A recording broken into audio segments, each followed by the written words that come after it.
Nagsabi ka na ba ng oo kahit gusto mo talagang sabihing hindi?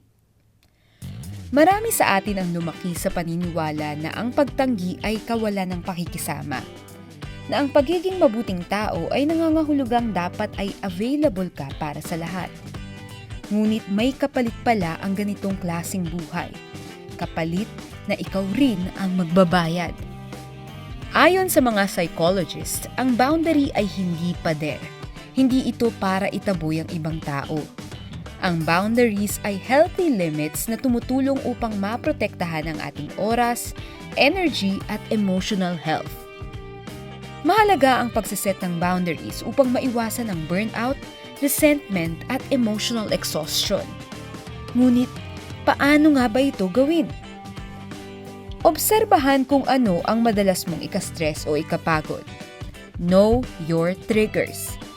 Sino o anong sitwasyon ang madalas mong hindi matanggihan kahit naaapektuhan ka na?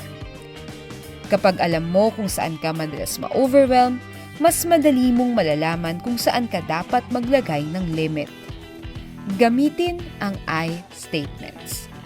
Halimbawa, sa halip na sabihing, lagi kang ganyan, nakakapagod ka na.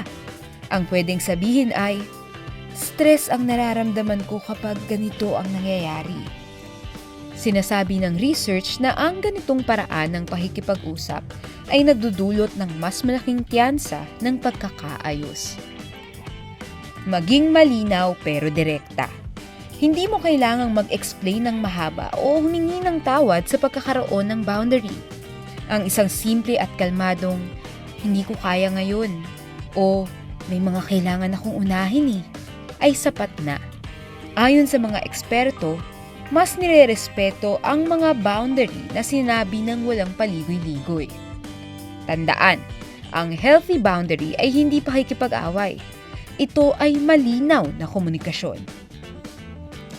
Maging consistent. Ito ang pinakamahirap na bahagi. Sinasabi ng mga pag-aaral na ang mga boundary na conditional sundin o madalas wini-wave ay tuluyang nawawala. Kaya kapag nagtakda ka ng limit, piliting mapanindigan ng mahinahon pero matatag. Panghuli, tanggapin na may mga taong hindi agad maiintindihan ang boundaries mo at normal lang yun. Dahil ang boundaries ay hindi para kontrolin ang ibang tao. Ito ay para matutunan nating alagaan ang sarili ng may respeto at balance.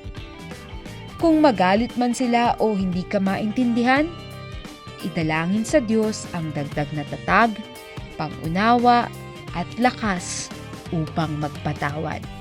Sabi nga nila, you cannot pour from an empty cup. Mas makatutulong ka rin sa ibang tao kapag hindi ka ubos na ubos. Kaya boundaries, carry. Sa tulong at awa ng Diyos,